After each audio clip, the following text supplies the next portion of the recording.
palavra de Deus diz assim: o reino dos céus é como um tesouro escondido num campo. Certo homem, tendo-o encontrado, escondeu-o de novo. E então, cheio de alegria, foi, vendeu tudo o que tinha e comprou aquele campo. Nosso bondoso Pai Celestial, que nós possamos refletir sobre esse homem que entendeu o valor que aquele tesouro tinha. Entendeu quão valioso aquele tesouro era. Ele não simplesmente pegou aquele tesouro e carregou para si, mas aquele tesouro pertencia a um campo. E, portanto, ele precisava comprar aquele campo para ter direito àquele tesouro. E que nós possamos ser justos, corretos, como este homem foi. E valorizar aquilo que realmente tem valor. E não dar tanto valor naquilo que é tão perene e passageiro, mas valorizar aquilo que é eterno. Que é o reino dos céus, é o reino de Deus. É a paz, é a alegria, é a justiça em nossos corações. Aqui, presentes, hoje, agora, aqui. Que o Senhor nos ajude nesta noite a concluir o nosso dia, o nosso domingo, com paz de espírito, com alegria na alma. Ó Pai, e aprendendo um pouco mais, para que a nossa semana seja exuberante, seja cheia de alegria, de vitória, de conquista justa diante de Ti, em nome do Senhor Jesus Cristo. Amém, Senhor, amém. Nessa noite, através do texto que acabamos de ler, eu gostaria de iniciar levando-nos a refletir acerca de uma história.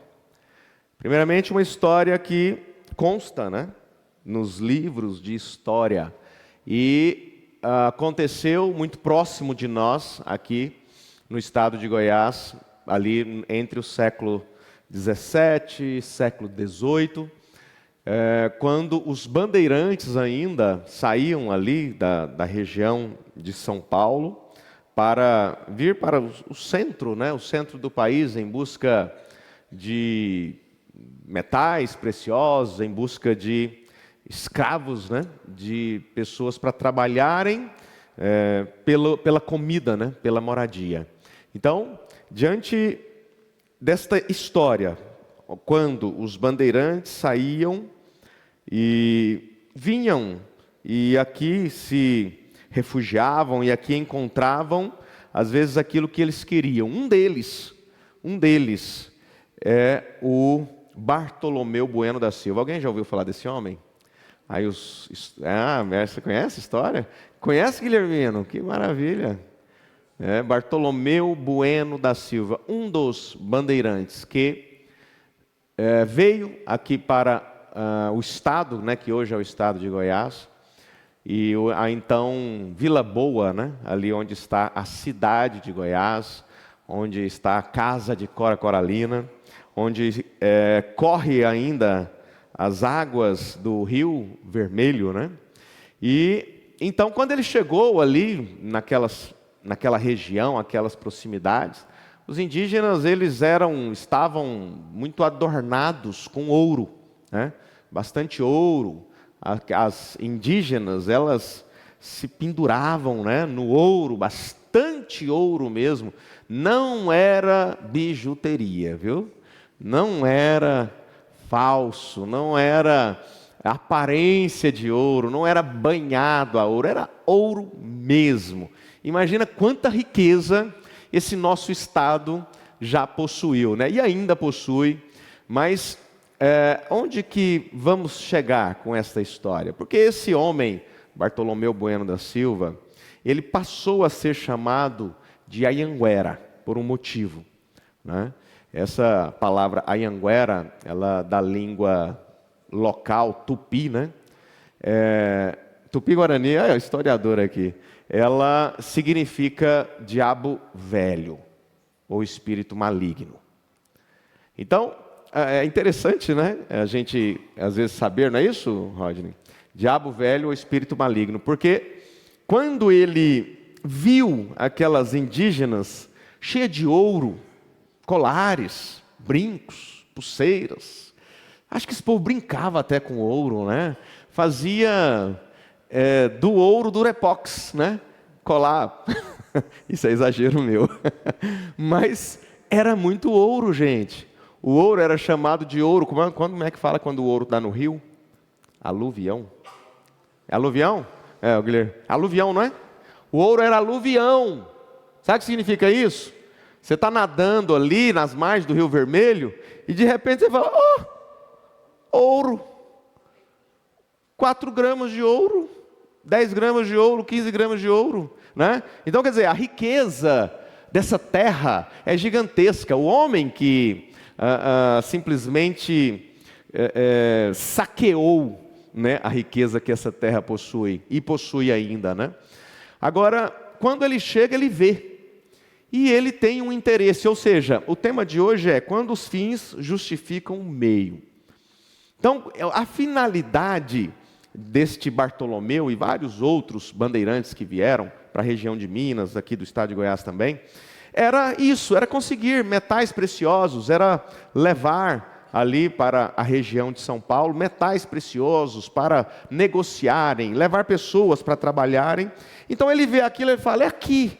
Só que eu preciso saber como eu consigo esse ouro. Ele não sabia como que eles conseguiam tanto ouro. Então ele chegou e perguntou aos indígenas, falou, olha, como vocês conseguem este ouro? Onde vocês conseguem? Como vocês conseguem? E aí, aquelas índias, né, cheia de cuidado, né, com muito cuidado, com pessoas que vinham ali de fora, elas disseram assim, não podemos falar. Mas só que ele tinha um objetivo, tinha ou não tinha? Bartolomeu Bueno da Silva tinha um objetivo, ele não veio à toa, gente. Ele não veio de avião, ele não veio de carro, ele veio andando, ou sobre um animal, de vez em quando, ali, a cavalo, mas ele veio, com muita dificuldade. Ele não ia chegar aqui e simplesmente ouvir um não, não vou dizer onde está. Então ele tem um plano, e aqui que eu quero chegar, porque o reino dos céus é como um tesouro escondido. E nós estamos à procura. Não que nós estamos em busca de um reino que não existe hoje. O reino de Deus está em você, está entre nós. Mas a pergunta é, será que o valor que este reino merece está sendo recebido realmente? Será que o valor que o reino de Deus merece, a busca, muito maior do que essa busca que Bartolomeu fez por um tesouro que desvanece, por um tesouro que passa, né? Será que o resultado que Bartolomeu Bueno da Silva procurava aqui no estado de Goiás, ele simplesmente foi alcançado e Bartolomeu conseguiu poder, Bartolomeu conseguiu dinheiro, Bartolomeu conseguiu prestígio, depois disso ele se tornou o homem mais importante desse país? É a pergunta que a gente faz. Será que essa busca por aquilo que não preenche o vazio das nossas almas vai fazer de nós pessoas melhores? Vai fazer de nós pessoas que realmente vai entregar aquilo que conquistamos ao reino, para o reino, em prol do reino? Aquilo que a gente consegue, que a terra produz, que é maravilhoso, que realmente produz riquezas, riquezas sem fim. Só que será que esse tesouro que Jesus está falando? O reino dos céus é como um tesouro escondido num campo. Certo homem, tendo encontrado, escondeu de novo, e então, cheio de alegria, foi, vendeu tudo o que tinha e comprou aquele campo. Ou seja, ele valorizou, ele entregou tudo, ele vendeu tudo, porque ele sabia que naquele campo tinha um tesouro muito valioso. Bartolomeu chegou aqui, e quando ele viu todas aquelas índias, aqueles indígenas aqui, adornados, né? Ou seja, excessivamente adornados com ouro, ele disse, é um tesouro que tem aqui, só que eu preciso saber onde. E então, quando ele é negado, né? Quando ele recebe aquela negativa, ele disse, eu não vou voltar para casa, simplesmente dizer, ó, encontrei onde tem, mas eu não sei como pegá-lo. Então, ele tem um plano. Quando os fins justificam os meios, ele queria aquilo, independente da forma como ele faria. Pegou uma vasilha, colocou uma aguardente, ou cachaça, né? Um teor alcoólico fortíssimo. Ele pegou uma vasilha, colocou aquilo ali, aquela aguardente, colocou ali acima do Rio Vermelho, ateou o fogo e permitiu que aquela vasilha passasse descendo. Ele chamou os indígenas e disse: olha, deixa eu falar uma coisa para vocês. Vocês não querem me falar onde está o ouro, né? Eu vou fazer aquilo ali, ó. Aí mostrou para eles: está vendo lá o rio pegando fogo? Eu vou atear fogo em todas as nascentes aqui, vocês não vão ter água mais. Eu vou acabar com toda a água, eu vou atear fogo em tudo. Aí quando aquelas indígenas olharam para ele, disseram: Anhanguera, diabo velho, espírito maligno, meu Deus, o diabo, o adversário das nossas almas, espírito maligno. Aí o que elas fizeram? Nós nos rendemos. Nós vamos dizer onde está. Está tão fácil. Está aqui, ó. Olha a margem aqui do Rio Vermelho. Olha, aqui se você procurar tem ouro aqui, ó. E ali foi quando aquele homem então, apelidado de Anhanguera, Bartolomeu Bueno da Silva, conquista aquilo que ele veio conquistar, independente da forma como ele tivesse que fazer. Ele teve que enganar aquelas pessoas para poder conquistar. E fica aquela pergunta: como Anhanguera terminou a sua vida? Sem prestígio, sem dinheiro, sem poder, não é isso?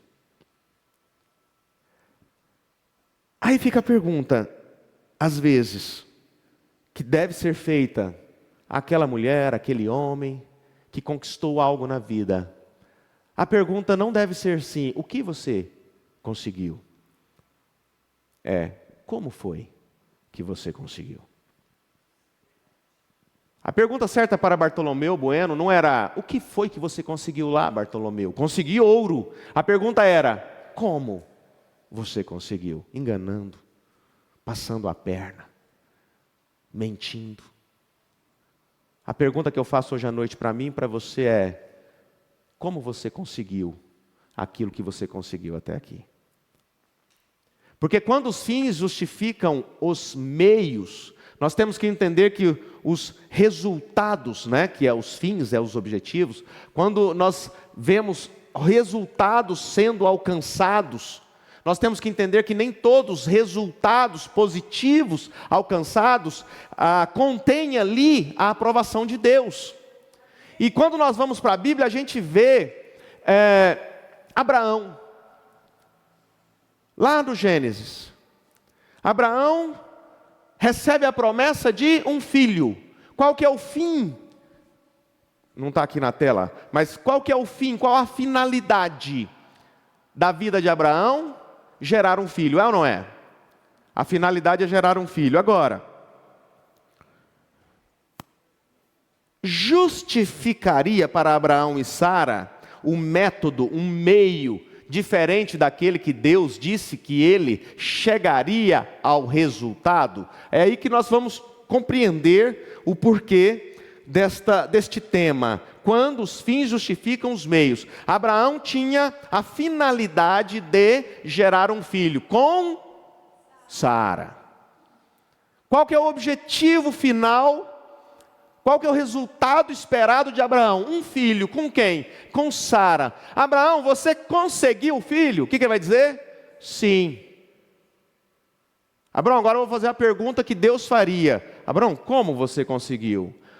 Ah, senhor, sabe, eu estava lá e Sara, você sabe como que é mulher? Ela fica ansiosa, ela não aguenta esperar esse tanto de tempo que o senhor está pedindo aí. E ela falou: não, Abraão, quer saber?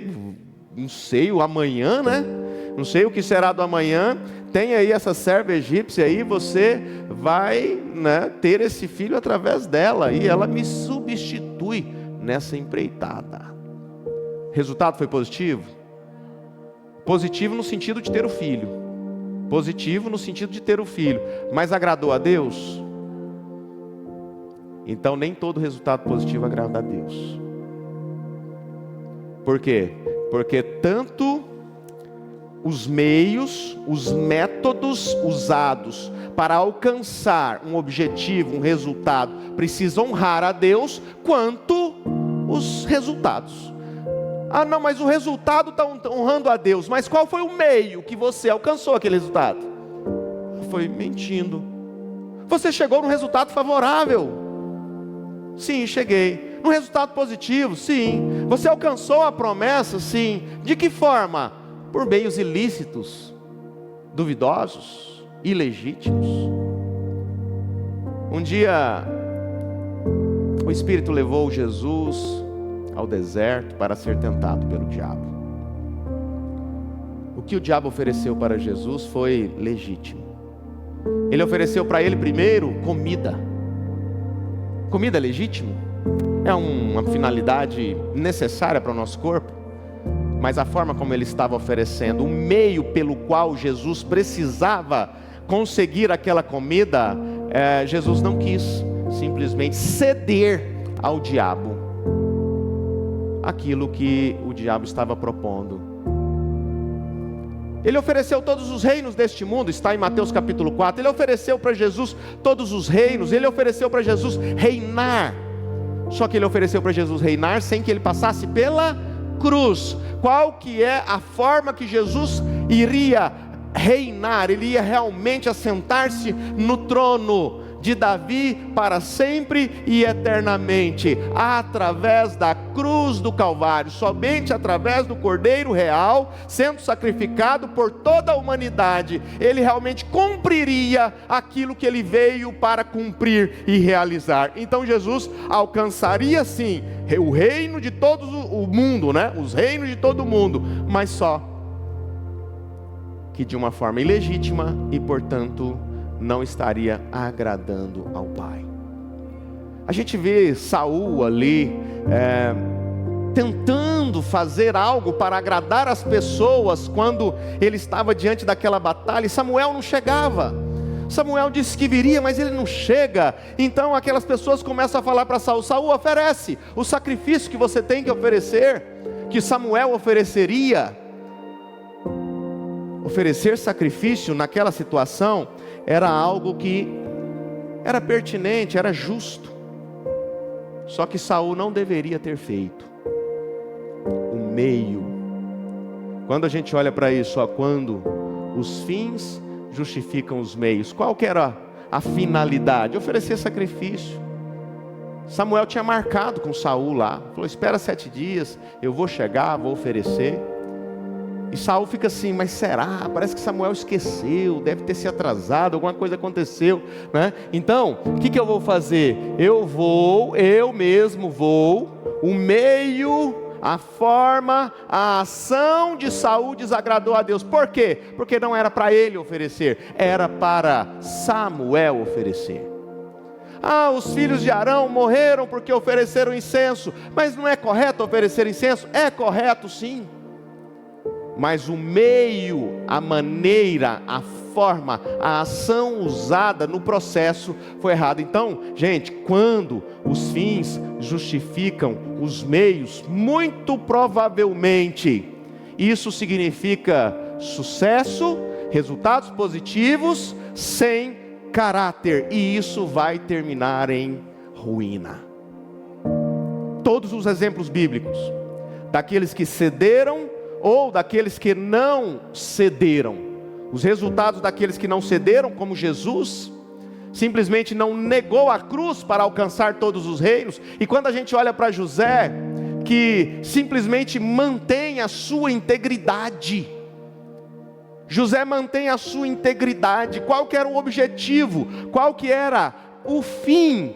Qual que era o resultado que José esperava? Bom, ele não sabia muito bem, mas ele havia sonhado que os feixes, 11 feixes se dobravam diante dele, e que as estrelas, o sol e a lua também se dobravam diante dele. Aquilo ele começou a entender, que algo dizia para ele que os seus familiares iriam se dobrar diante dele. Ele seria alguém muito importante, um rei, um governador, e o objetivo da vida de José foi esse. E ele não tentou dar um jeitinho, passar por cima, mentir, perder a sua integridade e os seus princípios para alcançar aquilo que Deus prometeu para ele que ele teria. E o grande problema é quando nós queremos dar um jeitinho, como Sara fez. Deus prometeu, mas não vem rápido, eu dou um jeito. Então, os fins começam a justificar os meios. Foi Deus que prometeu. Então, o método, a ação que eu faço, não importa. O que importa é porque Deus prometeu e eu preciso alcançar. E a gente começa a alcançar sucesso, a alcançar resultados favoráveis, sem caráter, sem princípio, deixando valores, negociando princípios e valores que não deveriam ser negociados, para alcançar um objetivo, sendo que o objetivo que é alcançado, como foi alcançado por Jesus, né? Que foi reinar, ter todos os reinos deste mundo através da cruz. O resultado de José, que foi assentar-se no trono, ser o segundo maior homem do Egito, do mundo, vamos dizer assim, de então, né? O mundo de então, o segundo maior homem estava ali, a cadeira era de José. Para ele chegar ali, ele não cedeu. E quando a gente vai olhando na história bíblica, a gente vê Daniel não deixando a sua fé, não negando a sua fé, mesmo estando em terra estrangeira, mesmo estando na Babilônia, mesmo estando distante de quê? Do templo, da adoração. Ele não nega a sua fé, ele permanece orando a Deus 3 vezes por dia, ele permanece íntegro, ele permanece simplesmente mostrando para toda a Babilônia que servir a Deus independe do lugar onde está, e se está sendo simplesmente forçado a não fazê-lo, ele fazia da mesma forma, até o ponto em que depois de muito ser atacado, ele é levantado acima de quase todos os homens daquela província da Babilônia, e ele é colocado sobre, como José, como um governador daquele local. Por quê? Porque ele não deu um jeitinho para alcançar aquilo que Deus prometeu para cada filho dele que alcançaria. Não tente cortar volta, não tente achar um atalho. Por quê? Porque precisamos entender que nem tudo que produz resultados, nem tudo que produz resultados honra a Deus. Nem tudo que produz resultados, às vezes até positivos, realmente tem a aprovação de Deus. Nós vemos que o tesouro que Deus plantou nesse terreno fértil que é você, nesse coração que clama por ser melhor, nesse coração que suplica para ser melhor, para ser uma melhor pessoa, para ser uma melhor mãe, para ser um melhor filho, para ser uma melhor esposa, para ser um melhor marido. E nós vemos através dos exemplos que trouxemos aqui, que dependendo da maneira como nós agimos diante da promessa de Deus, nós podemos colocar aquela promessa, às vezes numa situação muito difícil, e o resultado daquilo, mesmo que seja, visivelmente favorável, visivelmente positivo, aquilo pode trazer, reverberar, né? Aquilo pode reverberar por muitos anos, e por que não dizer milhares de anos. Gente, o que aconteceu com a decisão de um casal? Qual o resultado? Onde reverbera até hoje a decisão de um casal sentado ali, talvez na cama, na beirada da cama, há milhares de anos atrás. Abraão, cadê o filho? Está difícil, já tem tantos anos. Abraão, às vezes Deus quer que façamos algo, E sem dúvida, irmãos, tem coisas que nós devemos fazer. Sem dúvida, temos escrituras que mostram que às vezes existem certas pedras que precisam ser tiradas por nós. Aquilo que podemos fazer, que venhamos fazer. Contudo, na história de Abraão a gente vê uma interceptação da promessa de Deus, já que ele foi muito claro que aquele filho da promessa, ele viria através da união daquele casal, Abraão e Sara. Mas a decisão que Abraão toma naquele dia, e eu quero chamar a sua atenção para as suas decisões que você tem tomado. A decisão, aquela pedrinha que Abraão jogou naquela represa, naquele dia, quando você joga uma pedra numa represa, aquelas ondas, elas reverberam, até chegar, às vezes ali na praia, na costa, dali, vamos dizer, falando de mar, na costa.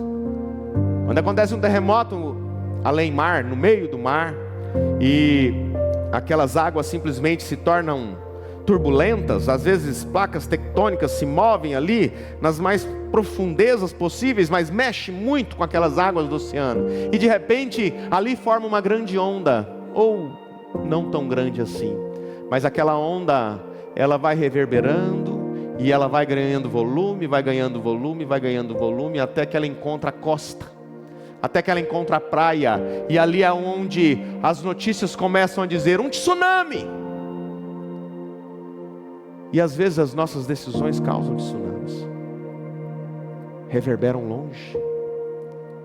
Quando Sara decide, quando Sara coloca ali o fim, o resultado, o objetivo, mais importante do que a própria forma que Deus queria que fosse, quando Sara usa a finalidade, o resultado final, o objetivo final, o propósito que eles tinham, quando ela coloca isso mais importante do que o meio, a maneira, o método que Deus queria que fosse, e então ela desconsidera que Deus pode realizar o impossível, mesmo diante daquilo que os nossos olhos não podem ver.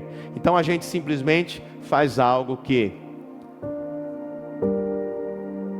traz resultados em cadeia, que provavelmente nunca mais aquele tsunami vai parar de atingir. Atinge uma costa aqui, passa para outra, vai para outra, vai atingindo ali cidades inteiras, destruindo. Quando Abraão gera Ismael, ele não sabia o que estava gerando. A própria palavra de Deus, ela usa alguns adjetivos para Ismael, como alguém muito forte na guerra, muito resistente e muito incisivo, né? A Bíblia usa alguns adjetivos para Ismael. Só que quando Abraão gera Ismael, que é um filho, mas não é o filho da promessa, nós entendemos que aquele menino, ele veio, né, tendo ali a sua vida e os seus descendentes, até gerar essa etnia árabe que hoje existe, e que depois de 600 anos aproximadamente de Cristo, 600 anos após Cristo, forma-se uma religião de quem? Daquela escolha de Sara. 600 anos, 700 anos depois de Cristo, Maomé recebe ali tábuas, e ele escreve o Alcorão, e dali surge uma religião profética, o islamismo. E hoje ali em Jerusalém, o centro religioso, espiritual do mundo, vamos dizer assim, ali onde o Monte Moriá, onde abriga ali a mesquita de Omar, ali onde abriga outra mesquita, onde as religiões como o cristianismo e o islamismo e o judaísmo disputam a preeminência ali. Tudo por quê? Por causa de uma decisão. Vamos ajudar a Deus.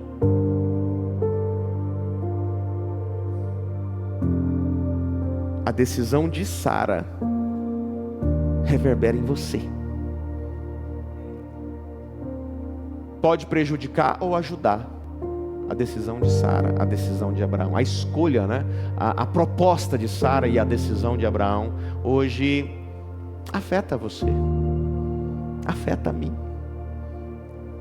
E por que você ainda pensa que as decisões que você toma podem ser tomadas sem buscar a Deus antes? Por que ainda nós estamos pensando que as nossas decisões podem ser geradas através de um estalar de dedos, sem buscar direção a Deus, sem falar: Senhor, essa decisão que eu estou tomando aqui hoje, ela vai destruir, ela vai arrebentar alguma represa aí na frente, e vai sair destruindo o restante, como um dique, né? Quando começa a vazar ali uma represa, uma barragem, começa devagarzinho. Uma vez eu passei ali indo para Inhumas, uma represa tinha estourado, né? Você fala, a represa estourou.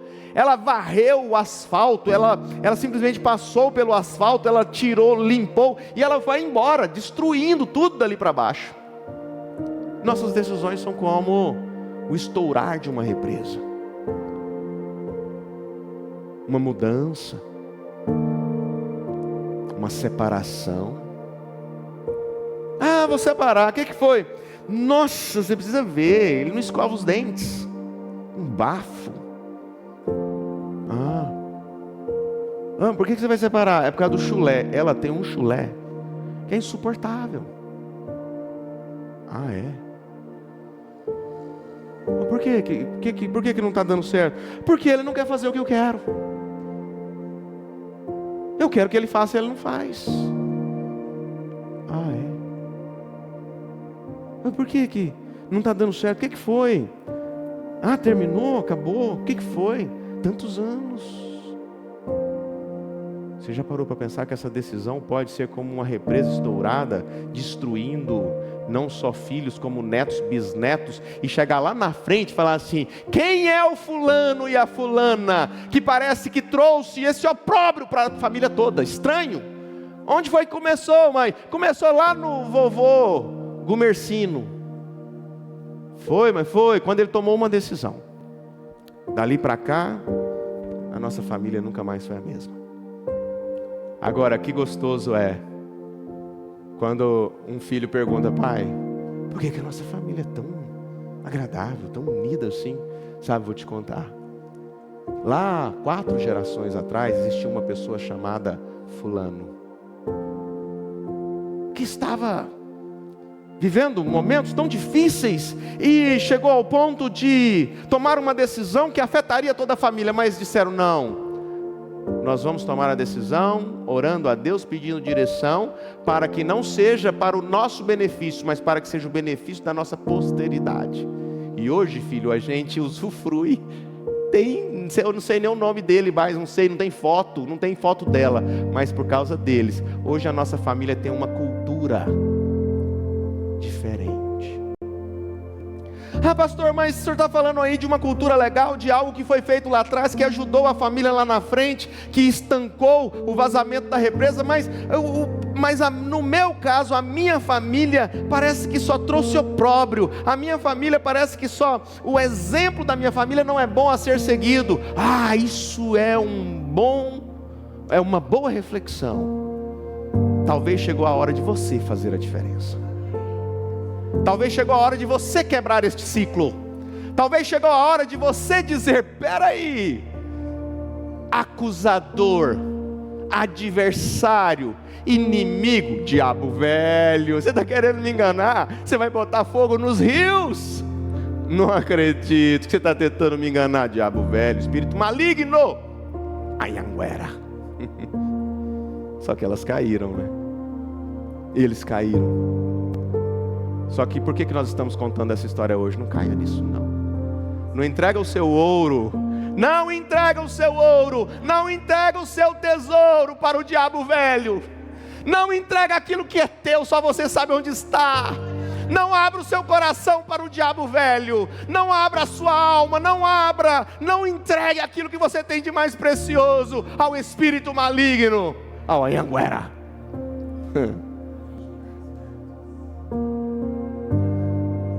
Com conhecimento, se aquelas índias tivessem conhecimento, se aqueles indígenas tivessem conhecimento do que era uma água ardente, com um estalar de pedras ali em cima para o fogo, elas olhariam para ele e falavam assim, fazer igual o Tiago fala, resistir o diabo, ele vai fugir de vós. Só que o que elas fizeram? Tiveram medo. O livro Mais Esperto que o Diabo, Napoleão Hill, ele fala, sabe qual que é as duas maneiras que o diabo trabalha para deixar as pessoas alienadas? Medo. Medo de quê? Medo de pobreza, medo de doença, medo de perder o que ganhou, medo de não ser feliz na relação, medo do inferno, medo da morte. E ele começa a enumerar ali, medo e hábitos.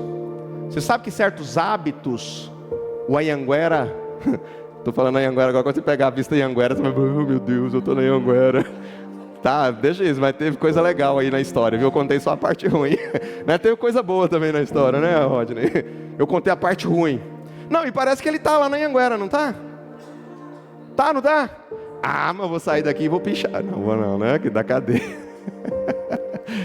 É Anhanguera. Ele tá, é o Bartolomeu que tá lá? Certeza? Essa aí eu não sei, eu tô preocupado. Na Praça do Bandeirante, não é, Fátima?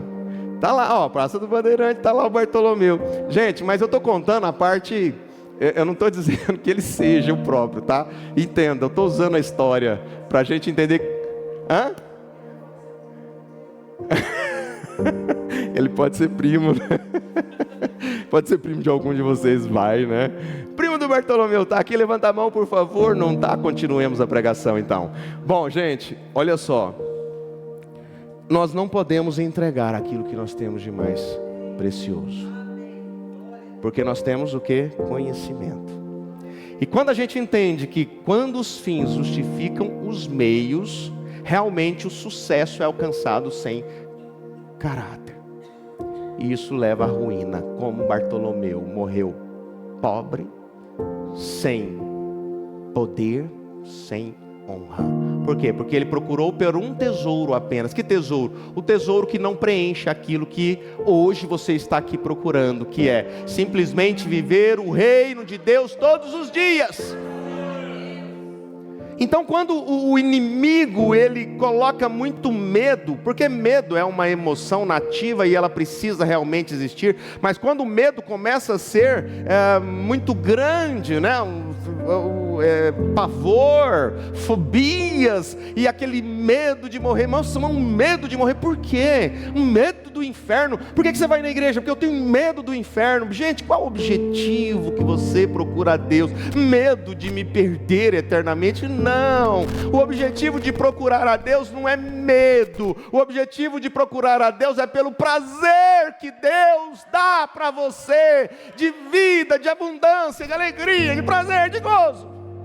Por que você está casando? Medo de ficar solteira? Não casa. Medo de ficar solteiro, você está casando por causa disso? Não vai dar certo. Por que você está casando? Porque aquele homem é um deus grego. Aquela mulher é a princesa da minha vida, aquela mulher é tudo. Você não tem medo de ficar solteiro? Não tem não, eu entrego tudo, vendo tudo e compro aquele campo, me caso com aquela mulher, me caso com aquele homem, porque eu a amo, porque eu o amo. Porque você busca a Deus pelo que Deus faz por você? Bem, está errado. Errou a resposta, perdeu a resposta de 1 milhão. Você ama a Deus por quem Ele é, não é pelo que Ele faz por você. Pelo menos deveria sim ser. Porque aí a gente usa a mulher e o marido, né? Ah, a mulher ama o marido pelo arroz que ele bota na mesa? Pela comida que ele põe na despensa? Por aquilo que ele faz por ela? Lógico que isso ajuda, né? Mas a mulher ama aquele homem porque ele é. Sabe por quê? Porque o dia que ele adoece, o dia que ele se torna alguém indesejável, o dia que ele se torna alguém que provavelmente um trapo ali, alguém que, puxa, quem vai querer algo assim? Aquela mulher continua amando, porque ela sabe a essência que aquele marido tem, e ela continua amando aquela pessoa, independente do que ele possa fazer. É por isso que Jesus diz: o homem não é aquilo que ele possui, gente, porque o dia que perder, acabou o casamento. Então não era amor. Não tenho mais. Acabou. Será que dá para olhar para o marido? Estava conversando com um casal hoje cedo, quando a gente falou sobre o GPS. E aí ele falou, nossa, na mesma hora eu tive que pedir desculpa para minha esposa, porque eu me senti ali alertado, né? Porque, só para quem não estava aqui, a gente falou que quando você bota ali no GPS, você está ali no seu trajeto, você distrai a sua atenção, alguém conversa com você, você perde o rumo, você não vê o lugar de entrar, aí o GPS dá uma bugadinha ali e fala assim, ó, estou recalculando sua rota. E quando hoje cedo nós falamos assim, às vezes nós agimos, assim, nossa, que estúpido, ou que estúpida. Nossa, você não sabe ver não, você não tem atenção não. O GPS não faz isso, nós que fazemos. Aí ele olhou para a esposa e falou assim, eu preciso pedir perdão para você, né? Eu fiquei pensando assim, às vezes, tem certas pregações, né? Tem certas meditações que a gente deveria dar um tempinho, né? Para, se tiver alguém tendo oportunidade, falar, olha, me perdoa. Fiz o que não deveria, te tratei da forma como não deveria, não dei o devido valor em você, não vi em você o valor do tesouro que você é na minha vida. E às vezes nós precisamos desse tempo de olhar para aquela pessoa que a gente ama e ver nela o valor de um tesouro muito maior do que o ouro, muito maior do que a prata, muito maior do que rubis, muito maior do que tudo. Cuidado. Eu não sei o que você conseguiu até aqui. E se eu te perguntar, talvez você vai dizer um monte de coisa legal. Talvez você vai responder como Bartolomeu, consegui muito ouro lá em Vila Boa. Mas se Deus fizer a pergunta que a Bíblia faz, como você conseguiu? Os fins têm justificado os meios na sua vida? Independente da maneira como você tem alcançado, você tem procurado de uma forma ilegítima ou duvidosa a alcançar aquilo que é promessa de Deus e que é realmente favorável como resultado. Que essa reflexão fique em nossas mentes essa semana. Para eu conseguir, eu tenho que dar um jeitinho, eu tenho que mentir, eu tenho que assinar algo que não condiz com a realidade. Sabe por quê, irmãos? Porque Deus não está preocupado com aquilo que você vai alcançar aqui nessa terra, apesar que você vai. Ele falou que você vai ter uma vida abundante. Nós, os cristãos, deveríamos ser as pessoas realmente mais exuberantes e mais ricas desta terra. Só que às vezes a gente deixa passar muita oportunidade porque a gente se preocupa muito com a volta de Jesus, que é preocupada há mais de 2000 anos. A preocupação pela volta de Jesus tem 2000 anos, mais de 2000 anos, 2000 anos. Desde que ele morreu, existe a preocupação da volta de Jesus. Sabia disso? 2 Tessalonicenses capítulo 2 diz assim, olha, deixa eu falar uma coisa para vocês, eu não quero que vocês se enganem. Por favor, não se enganem, não deixem ser enganados, porque não é assim. O passo a passo vai ser mais ou menos assim, e mesmo assim, nós não sabemos. Existem sinais, sim, existem algo que mostra que parece que o mundo está degringolando, caindo numa ladeira e rolando, merda abaixo. A gente não sabe se Deus um dia vai simplesmente, como aconteceu há 5 anos atrás, uma pandemia, uma situação catastrófica mundial, em que de repente a população humana, em vez de haver ascensão, começa a decrescer. Ontem nós estávamos falando lá em Brasília que, apesar da Bíblia falar que um dia 7 mulheres iriam buscar os homens, né, só para tirar o opróbrio delas, né, só para que elas pudessem gerar filhos. Às vezes as pessoas falam assim, então nós estamos vivendo esse momento, parece que o mundo tem 7 mulheres para cada homem. Não, não tem. O mundo está equilibradinho. O Brasil está equilibrado, 50-50, 51, 49. A Europa está equilibradinha. Olhando o mundo, 8 bilhões em geral, 4 bi de um lado, 4 bi do outro, ou uma diferença mínima. Está bem equilibrado. Ah, pastor, mas o que quer dizer aquela de Isaías lá? Depois, outro dia a gente fala sobre isso. Mas por que eu estou dizendo isso?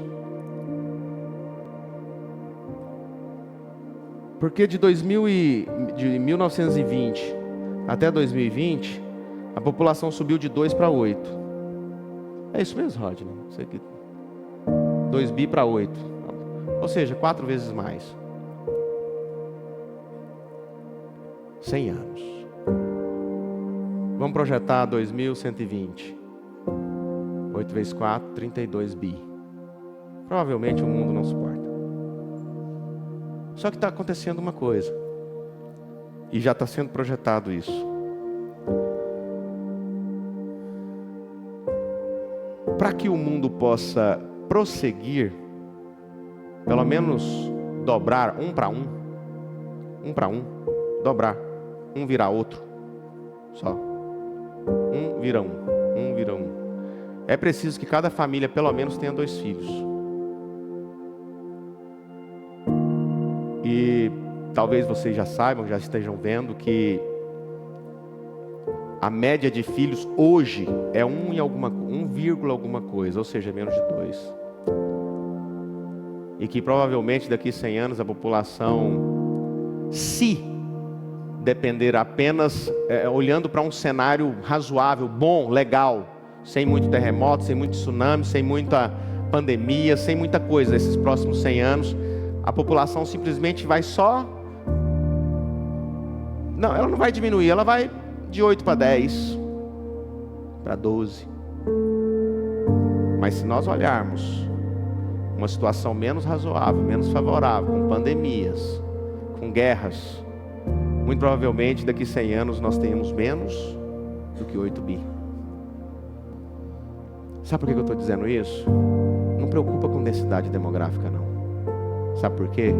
Porque Deus já sabe de todas as coisas. Amanhã não pertence a você.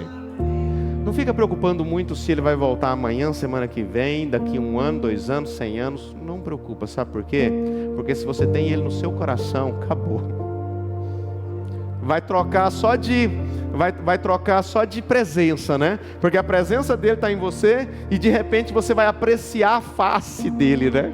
Só isso que vai acontecer. Mas eu fico pensando, é melhor, os discípulos viviam uma situação melhor do que a nossa? Eu falo que não. Hoje a nossa situação é melhor porque Ele está conosco em todos os lugares. Ali às vezes Pedro saía um pouquinho e, cadê Jesus? Vamos lá correr atrás dele. Hoje não. Hoje você sai, você tenta fugir, você tenta ir para o alto, lá para baixo, para as dimensões, seja o que for. Você não consegue se esconder dele.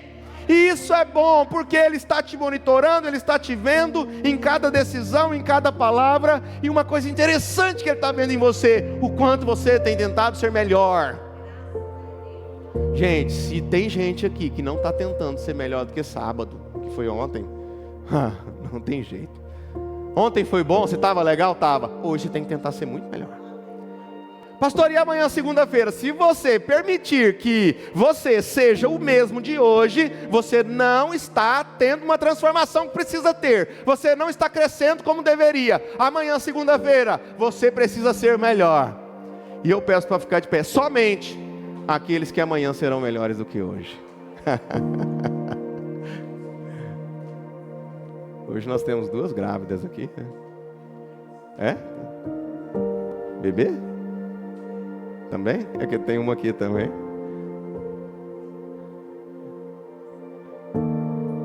Então vocês entenderam bem o que é realmente fazer com que esse mundo, quando Deus fala assim, crescei e multiplicai. Não precisa preocupar não. Você fala assim, Jesus está vindo porque daqui 100 anos, então nós vamos ter 32 bi na terra. Preocupa não. Deus sabe como fazer. Não é você que vai deixar, vou deixar de ter filho porque o mundo não está bom para ter filho. Gente, tudo isso é falta de confiar no Criador.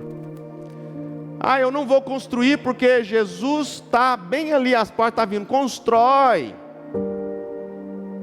Eu não vou mais tentar ganhar dinheiro, porque não, ganha, vai lá, ganha, busca, vai, vamos agir, vamos em frente. Somos cristãos, temos que estar com o coração, não deu certo aqui, vai dar certo ali, vai melhorar, vai estar melhor. Deus vai abrir portas onde não tem porta, Deus vai abrir espaço onde não tem espaço, Deus vai te dar aquilo que você nunca pensou que teria. Para quê? Para aplicar no reino de Deus, para fazer com que o reino prospere cada dia mais. Como? Eu preciso ser melhor do que ontem. Eu preciso ser melhor.